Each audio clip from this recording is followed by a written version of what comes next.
I'm Melissa, a land...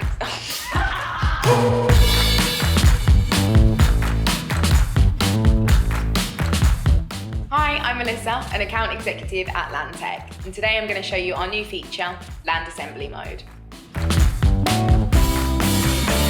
You can now create land assemblies by clicking on adjacent and non-adjacent parcels of land to join them together. Not only does Land Assembly Mode mean you get accurate site boundaries, it's also super quick, meaning you can save tons of time.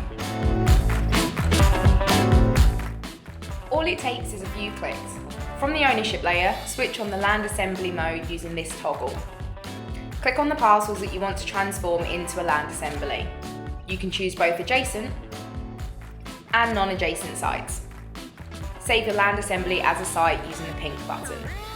You can view all of the relevant information about your land assembly in the site card. You can add or remove parcels of land from your land assembly. Select the included parcels, then either click to add new ones or to remove the ones you don't need. Hit save, select the checkbox and choose merge sites. Edit your land assembly to include partial sites by clicking on the land assembly, selecting edit and moving the dots to include or omit parts of your site. Then hit save. And that's it. To learn more about creating a land assembly project, visit our blog.